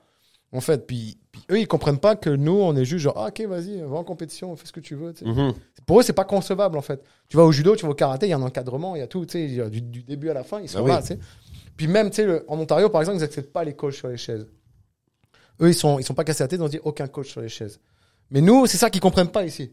C'est que pour eux, ils disent non, il faut qu'il y ait quelqu'un qui encadre son élève. Donc c'est pour ça que des fois, on se prend un petit peu la tête avec les gens parce que celui qui doit s'asseoir sur la chaise, automatiquement, il doit avoir un bracelet, puis il doit être un coach. Ouais. Il y en a toujours qui veulent gratter, il y en a toujours qui veulent essayer de. Parce que ils veulent les coacher, puis en plus, il y en a beaucoup qui disent n'importe quoi, en plus, des fois. Mais si un inspecteur du gouvernement, il vient, il va dans une compétition de judo, le judoka, son gars, il est dans un truc, il n'y a pas de problème, il n'y a personne d'autre. Mais là, s'il arrive, il voit un gars random qui est en train de coacher un autre, pour lui, dans sa tête, c'est pas le bon coach. C'est le combattant, il est pas en sécurité parce que lui, c'est n'importe quoi en face. Ah oui. Si l'autre, il se brise la nuque, qu'est-ce qu'il va faire, le coach? Quelle formation il a suivi? Qu'est-ce qu'il connaît? Comment il va réagir? C'est quoi? Tu crois que le petit ceinture bleue là, de Homa ou de TriStar qui dit tiens, moi je vais rentrer faire le coach aujourd'hui, tu sais. Puis là, il va se mettre sur la chaise, puis l'autre, il se fait une grosse blessure, ou j'en sais rien, moi, il il réagit mal, il fait une crise d'anxiété ou quoi que ce soit. Qu'est-ce qu'il va faire, le gars? Ouais. Il sait pas comment réagir, il a aucune formation 100%. sur ça. Donc c'est cet aspect-là que il faut faire un effort là-dessus. Puis quand tout le monde va le faire, bah, à un moment donné, Ça commence, man. va Ça se rendre passe les choses bien, plus bro. sécuritaires, tu sais. Ça se passe bien, bro. Genre, d'une perspective, genre, moi, je suis encore un athlète, je compétitionne encore. Genre, de ma perspective d'athlète, ça commence, bro. Le monde, il commence à suivre, commence à avoir plus de direction, plus d'ordre dans les compétitions, veut pas. Puis, moi, j'ai toujours essayé de fucking suivre. Tu sais, genre, j'essaie de pas casser les couilles de personne, bro. Non, c'est sûr. Tu sais, genre, moi, le concept de casser les couilles, je trouve que je dis beaucoup cette expression, puis tu sais, des fois, c'est un peu vulgaire, mais c'est pas nécessairement genre... En France, c'est un tabarnak. ouais, c'est ça, exact. Genre, moi, dans le fond, Ponctuation. la raison pourquoi je pense à ne pas casser les couilles, c'est parce que, deep down, ce que moi, j'aimerais, c'est de compétitionner plus souvent. Pour compétitionner plus souvent, faut suivre le chemin qui amène à ça. Ça veut dire que le chemin qui amène à ça, c'est de coopérer, tu sais, genre suivre qu'est-ce que la fucking fédération dit. Ah, être posé, je vais suivre qu'est-ce que la fucking fédération dit. Pourquoi? Parce que regarde, là, il y a 24 événements à Montréal. Puis il y en avait pas, beau, dans... 0. Ah, tu aussi, de 0 à 24, qu'est-ce que ce gars-là a dit? Tant qu'il me dit pas de faire un bye-bees, frérot, je vais le faire, là, tu vois, hein? Ouais, Non, mais même sans parler de ça, je veux dire, on ne demande pas grand-chose aux gens. Non? Je veux dire, comparé à l'Ontario ou même d'autres endroits, faut se rappeler une chose, c'est qu'aux États-Unis, ils font ce qu'ils veulent, mais ils peuvent se faire actionner n'importe quand aussi. Vous avez vu ce qui s'est passé avec l'autre, 46 millions de dollars. Ouais, le gars qui est... En plus, il avait rien fait. Papa, il a rien fait, mais comme c'était un accident, tu sais. Mais c'est surtout que ce qui a été mal interprété, c'est les headlines, c'est lui. Exact. Il l'a C'est pas- blessé, il l'a tué. C'est pas lui les 46 millions, c'est l'assurance qui a refusé de couvrir. Mais là, du coup, ça fait peur à plein de monde. Est-ce que je continue à enseigner le jiu-jitsu? Est-ce que je me retrouve en cette situation-là parce que je vais payer toute ma vie? C'est des choses qui peuvent ne pas arriver au Québec, mais quand même, tu peux te faire actionner par n'importe qui. Tu sais, demain, Ouais. s'il y en a un qui dit, OK, moi, j'ai signé une décharge, mais vaut rien. Puis demain, tu m'as brisé la nuque, il va essayer de le remettre sur toi. 100%. Tu sais, c'est comme les parents. Tu sais, je veux dire, les parents, ils sont d'accord avec toi jusqu'au moment où son enfant, il se blesse. C'est T'as vrai. intérêt à te baquer, t'as intérêt à te couvrir. Anyways, à la base, si t'es pour avoir une position autoritaire sur quelqu'un d'autre, ben, ça prend une formation. Ben, c'est ça. Je veux dire, c'est juste normal. Ouais. Non, mais surtout que c'est ça, le judo, karaté, tout, ils ont des PNCE. Les PNCE, il y a PNCE 1, 2, 3. C'est des formations sur 40 heures chaque PNCE. C'est ça. Tu sais, je veux dire, c'est un PNCE 3, là, c'est un bon mois de formation en tout. Puis certains entraîneurs de judo, ils doivent avoir ça. Donc, on a réussi à négocier la base des bases. C'est la planification de séances d'entraînement et précision éthique. Les deux choses de base que tout le monde a. Il n'y a pas plus. Hein. Si les gens veulent en faire plus, ils peuvent. Peut-être qu'un jour, ils vont nous en imposer plus. Mais pour l'instant, Peut-être ça que va. demain, par rapport, ils vont faire un truc sur le harcèlement sexuel, ils vont peut-être faire un truc sur... S'ils nous le disent de le faire, c'est pour tous les sports, on va devoir le faire. 100%. Il faut pas croire que nous, le jiu-jitsu, On est spécial. on est spécial. Au contraire, bro. Oui, on est les moins spécial. Tout le monde s'en tabarnak de nous, bro. On est 14 en enfer au Québec. Non, mais bro. c'est parce que des fois, les gens réalisent pas que, OK, on peut s'amuser, on peut plaisanter, on peut, genre, on veut garder ça créatif, il y a une mentalité, je comprends qu'on veut pas aller forcément vers le système olympique où les gars, ils vivent comme Sure. des misérables pour pas s'en sortir, tu sais. Mais à un moment donné, il y a les enfants, il y a des femmes. Faut dire ce qui est. Pour les femmes, c'est pas partout bien. Hein. C'est pas partout le jiu-jitsu top. Je veux dire, quand on entend les histoires qu'il y a eu chez Cyborg, chez Lloyd Irvin, C'est ça, bro. que tu vois la réaction surtout des coachs derrière. Ouais. S'en Genre, battre ouais, les dis couilles. rien, sinon tu vas ruiner sa vie. Ouais. Et elle, sa vie, elle est pas ruinée. Elle, je veux dire, enfin bref, à un moment donné, je veux dire, il faut savoir quand même avoir un équilibre. 100%.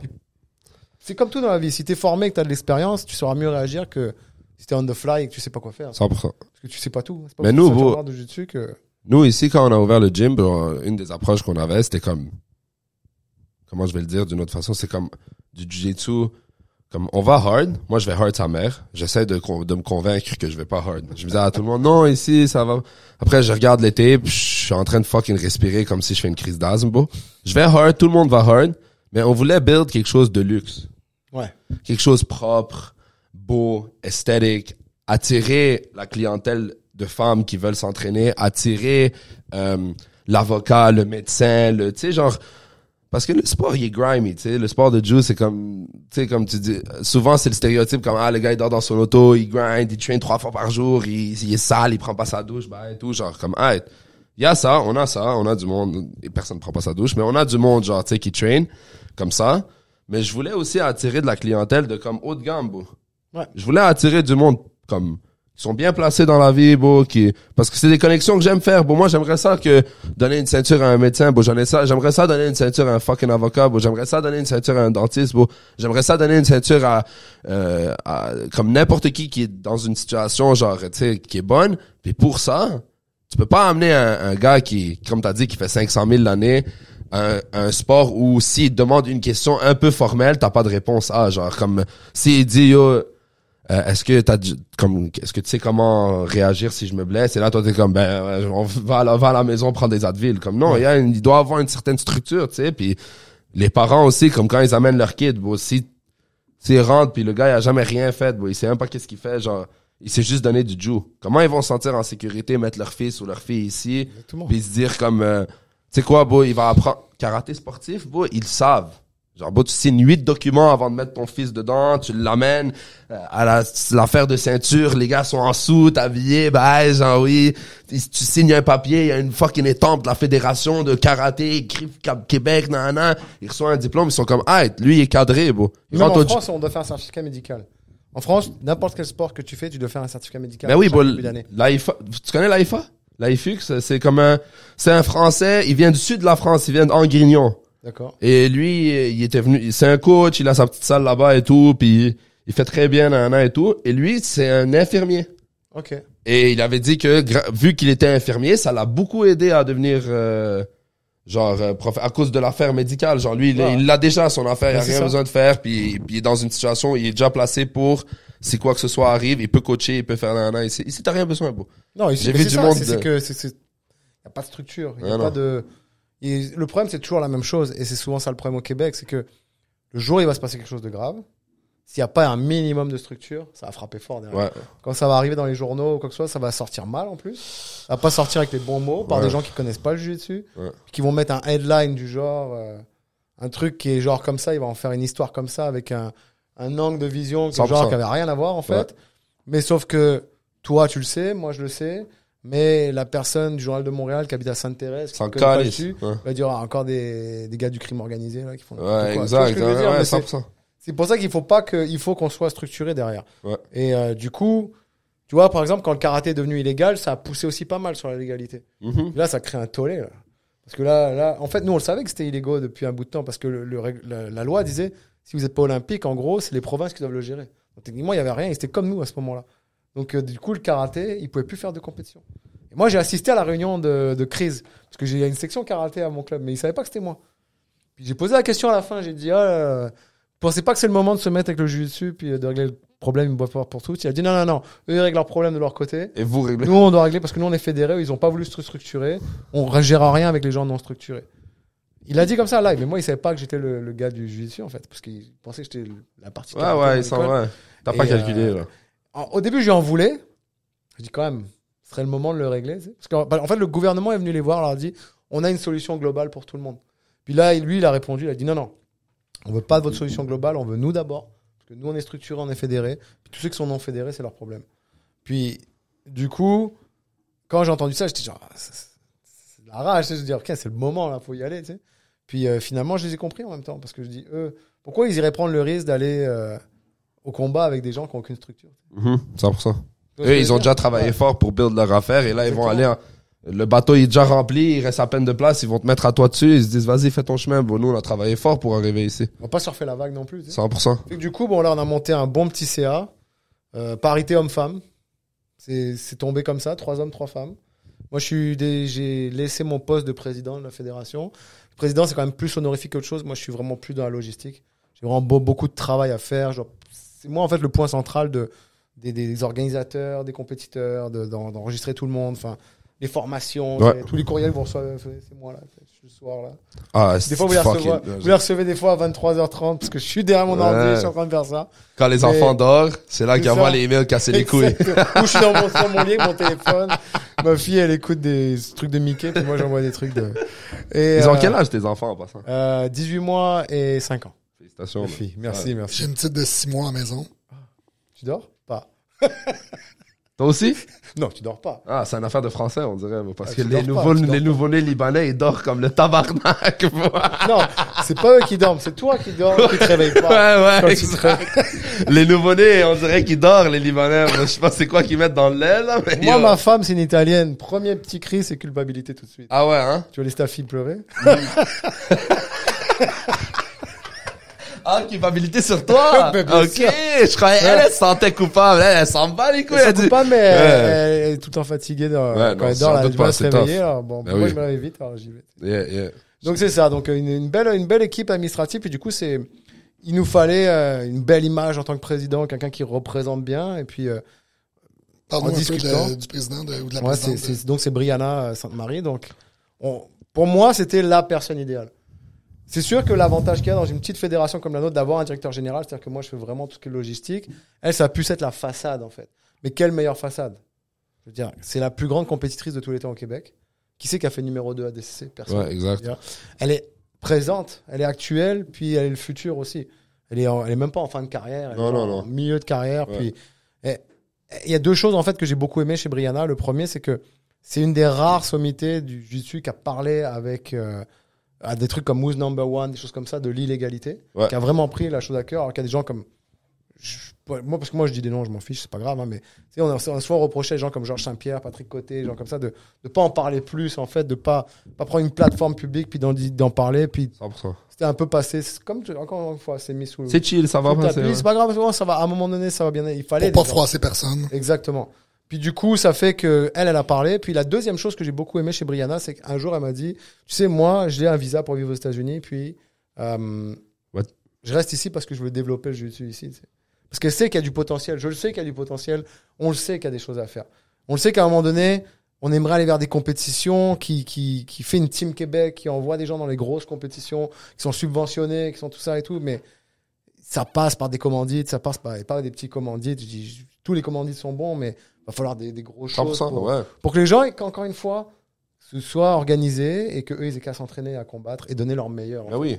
Et quand on va arriver à ça, je veux dire, elle est dans la game, elle est dans la structure, elle est dans tout ça. Elle est dans les Who's Number One, elle va à IBGF, The Crown, tout ça et tout. 100%. Elle sait, mais du coup, je pensais qu'elle n'avait pas meilleure. Et en plus, à tout, c'est une femme en plus. Ouais. Ça. Ouais, ça vient checker beaucoup de, ça Ouais. check beaucoup de boxes. Sans Femme. vouloir faire comment on dit, la discrimination positive, là. Ouais, vouloir ouais. être Ouais. Égalité. politiquement correct, ouais, pas ouais. forcément, mais c'est juste que Mais c'est tu l'as dit, là, c'est la plus grande compétitrice de Jiu-Jitsu C'est ça. au Québec. elle a gagné. Non, mais- ça, Ce que je veux dire aussi, c'est que Combo, ça vient faire beaucoup de choses en même temps. Ouais. Ça couvre beaucoup de cases. C'est une compétitrice. Elle est fucking gentille. Elle est humble. Elle sait bien parler. Elle a gagné. Elle train depuis longtemps. Elle a cross-train. Elle est allée à plein de gyms. Tout le monde la connaît. C'est une femme. Ça couvre toutes les boxes de comme, qu'est-ce que tu voudrais comme, si tu veux mettre une belle image du Jiu, comme c'est sûr tu mets pas ma tête. Bon, ma tête à moi ici, là, elle va en train de parler, et tout. J'ai l'air d'un cave, bro. Brianna, bro, calme, genre, elle a de l'expérience, elle sait de quoi elle parle, elle utilise les bons termes. C'est une fille que personne a quelque chose de mal à dire à propos de. Mais elle est surtout unificatrice. C'est ça qui est important. Ouais, elle amène beaucoup de monde Ça, ensemble. c'était un de mes avantages à moi, c'est que je m'entends bien avec tout le monde. J'ai pas d'identité BTT, j'ai pas d'identité OMA. Quand je parle aux gens de la même façon. Et ça a toujours été le point qui a fait que généralement, je m'entendais bien avec tout le monde. Pas tout le monde peut se permettre de se dire ça. Parce qu'on a toujours en arrière, même si on le veut pas, on a une étiquette souvent. Mhm. Tu sais, même si toi, t'arrives, tu vas te dire, mais moi, je suis Jado, mais il y a quand même, on va dire, oh, t'es TriStar, tu sais. Ouais. Et pour que tu te l'enlèves, cette étiquette, c'est difficile des fois, tu sais. Tant qu'ils t'ont pas parlé directement à toi, les gens, ils s'imaginent beaucoup de choses. 100%. des fois, tu sais, mais ils te connaissent pas, puis ils savent déjà ta vie, en fait. Mais elle, je veux dire, elle traîne pas. Dans combien de clubs de Montréal elle a donné des cours? Thème Planet, Mizu, BJ Saint-Laurent, BTT West Island. Elle venait s'entraîner à Oma avec nous. Je veux dire, je l'ai vue partout, Brianna. 100%. Elle a donné partout. Tu la vois en compétition, elle est 10 fois plus stressée que quand elle combat. Quand elle coach ses élèves de Mizu, tu sais. Quand elle coach ses enfants de West Island, elle est vraiment genre impliquée. Ouais. Puis moi, je dis toujours que parler, c'est bien, mais c'est les actions qui comptent. 100%. Puis elle est dans l'action, tu sais. Elle est vraiment ça. C'est le passé, c'est le présent, c'est le futur, c'est tout, tu sais. Puis malheureusement, bon, bah, il y a des gros dinosaures au Québec qui ont des idées très, très arrêtées sur le jiu-jitsu. Puis comme tu dis, c'est pas parce que t'as une ceinture noire que t'as tout compris, tu sais. Non, 100%. Et il faut éviter ça. Il faut éviter parce que sinon, ils vont juste vouloir imposer leurs idées. Alors que le but, c'est justement c'est la qualité numéro 1 de cette fédération, c'est la transparence. Tu me poses une question, je vais te le dire. L'ouverture d'esprit, bro. Ouais, c'est ça. On va te dire la vérité. Il n'y a rien qui est caché ou quoi que ce soit. Et tu viens nous voir, on va te dire qu'est-ce qu'on est capable de faire, qu'est-ce qu'on n'est pas capable. Mais jamais je te répondrai pas à tes courriels, jamais on va te laisser de côté. Ou quoi que ce soit. Le but, c'est ça. Donc, Puis voilà, ça a amené à ça, man. Ça a amené 24 compétitions à Montréal, puis c'est vraiment 24. bien, man. Ouais. 24, les gars. À Sale. DCC Open. Let's go. À DCC Open. 20 avril. J'ai perdu des cheveux qui me restaient avec ADCC Open. Pas beaucoup, là. Il m'en reste plus beaucoup. Il en mais restait pas le beaucoup peu qui déjà, me là. restait, C'est pas... Ils sont partis, je peux te dire. On peut peut-être closer là-dessus, Johnny. T'as-tu des shout-outs à nous faire? Le prochain Quintet Montréal? Alors oui, automatiquement, va y avoir... C'est ça où je trouve qu'il y a eu moins de développement. Il y a eu beaucoup de développement sur les compétitions. Moi, je m'attendais à beaucoup plus de super events, de super fights et tout. Finalement, il n'y en a pas tant que ça. Il y a Steven qui en fait à Magog avec One Two Jitsu. Mhm. Il y a eu le Quintet. Mais hormis ça, et à part Grappers League aussi à Québec avec les frères Roy, je m'attendais au retour de la MFL en grappling. Je m'attendais à, je dis pas vous, mais d'autres gens, peut-être des organisateurs qui aillent. C'est quand même moins stressant de faire un gala, même si au niveau monétaire, c'est plus stressant de se dire, bon, peut-être les spectateurs ils vont pas répondre, ils vont pas venir. Mais je m'attendais à plus. Je m'attendais à plus de ce niveau-là, mais je pense qu'une fois que les gens vont un peu se déniaiser, là, il va y en avoir plus des super 100%. fights. Et oui, le Quintet, ça a été un événement incroyable. Malade. C'était un test. Il y a Martin Spazov qui s'entraîne à H2O, je sais pas si vous le connaissez. Ah oui. Super bon gars, qui est tout, Très chill. s'entend avec tout le monde. Puis il m'a dit, j'ai envie de faire un événement, je vais faire un Quintet. Je dis, ok, let's go. Au début, ils voulaient faire H2O, mais H2O, le petit souci qu'ils avaient, c'est qu'ils ont un peu des colonnes comme vous. C'est que pour faire C'est la tough. zone de combat, c'est difficile Ouais. parce qu'il y a des limites à Il faut gérer. open concept. Puis là, il m'a dit plan B, on le ferait à Oma et tout. Je dis pourquoi pas. Donc c'est sûr qu'on a limité sur le nombre de personnes, mais ça faisait une belle ambiance underground. Insane. Puis surtout, les gens qui sont venus à Quintet, c'était fou. Il y avait des René Souza, il y avait des Michael Dufort, des Duprat, des Fortin Demers. Nick Roy, il y avait Demers. Enfin, il y a eu combien 11 soumissions sur 18 combats. Sale. C'était fou. Sale. C'était fou et c'est dommage, c'est fini. Tout le drama, tout était dramatique. Le dernier combat, c'est entre les deux meilleurs de la soirée, un qui se blesse, l'autre qui...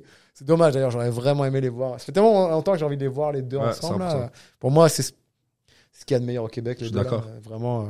Et ouais, c'était une bonne opportunité, puis c'est parti fort avec des beaux... chaque takedown de judo, c'était dangereux, tout. Puis là, le Quintet est amené à se développer, je pense, d'ici... Je pense le 12. 12 avril, mais peut-être ça puisse être en mai finalement. Nice. Puis... Ça serait bien que ce soit après ADCC. Ben, c'est ça aussi. Ce sera sûrement après un DCC, puis il y aura plus d'équipes. Exact. C'est un format sûrement avec 8 équipes, avec des temps moins longs de combat, pour faire plus de combats dans la soirée. C'est smart. Parce qu'il y a TriStar qui veut faire une équipe, il y a les frères Roy qui veulent faire leur équipe, il y a Sampa, Saguenay qui veulent faire une équipe ensemble, il y a Thème Planet Toronto avec Mika Breakfield qui veut faire une équipe aussi. J'ai hâte de le voir, Mika Breakfield, là. Il est le géant, roi lui. du Twister, là. Ouais, Ça va être, ouais. En plus, c'est dommage parce que dans les Twister, c'est illégaux, mais bon, bref, c'est pas grave. On verra bien. Mais là, on va peut-être aussi lancer un nouveau truc qui s'appelle le Trifecta. OK. Ça va être un concept, en fait, un peu. Ça s'est déjà fait un peu aux États-Unis, mais c'est 2 gars, une fille. Puis une catégorie de poids pour un gars, une autre catégorie de poids pour l'autre gars et la fille en open weight. C'est des équipes de 3, en fait. Malade. Là, c'est pas en quintet, c'est plus en mode super fight contre la Ouais, personne de ouais. ton niveau. Puis pareil, 8 équipes, 4-8 équipes dans la soirée, puis celle qui gagne Insane. gagne un prix en argent. Sale. Ça, on va essayer de faire des séries comme ça un petit peu. Il y a l'Arena qui a vraiment aimé le concept, donc ils veulent faire un peu notre promotion, tout ça et tout. Non, le quintet, ça va être fou, puis Good, man. ça c'est vraiment bien. Malade. Puis après, pour le reste, Prochain quintet. Inch'Allah, vous allez me voir dessus. t'as Team intérêt, hein. TriStar. Il faut, bro. D'ailleurs, tu te bats bientôt, toi, là. C'est Euh, là, hein, ce week-end? Non, j'étais supposé le faire le week-end passé. Et alors? J'ai tout à chier, man. Mais ça a été fait? Ils l'ont fait? Ouais, les gars l'ont fait. Tout le monde Qui a a bien gagné? fait. C'est l'équipe de Vanguard qui a gagné. Nick Ronin. Ça, l'event en passant. Les gars de TriStar, ils ont bien fait, bro. C'était fucking nice Vous à avez une voir. belle équipe, hein, tu vois Ouais, ça. on avait une belle équipe, man.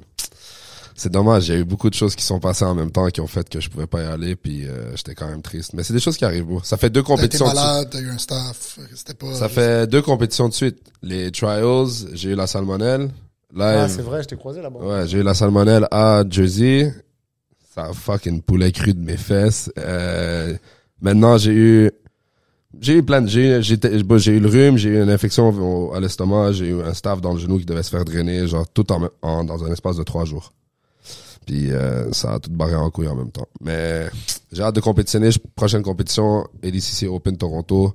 Je vais essayer cette année, comme j'avais parlé avec Matt Bush, j'aimerais ça vraiment compétitionner au moins 1 fois à 2 par mois et en restant actif en coaching à l'académie, puis développer une équipe de compétition ici aussi. Il faut. Pas le choix. C'est pas forcément du monde, mais il faut juste un petit noyau. Non, c'est Ça ça. va tirer les autres vers le haut. J'essaie de dire, bro, t'as besoin de 3 gars. T'as besoin d'un gars de ton niveau, un gars moins bon que toi, puis un gars meilleur que toi. Si t'as ça, bro, tu peux run ce que tu veux, bro. Tu peux run des positionals, tu peux run plein de situations qui font en sorte que tu t'améliores au Drew.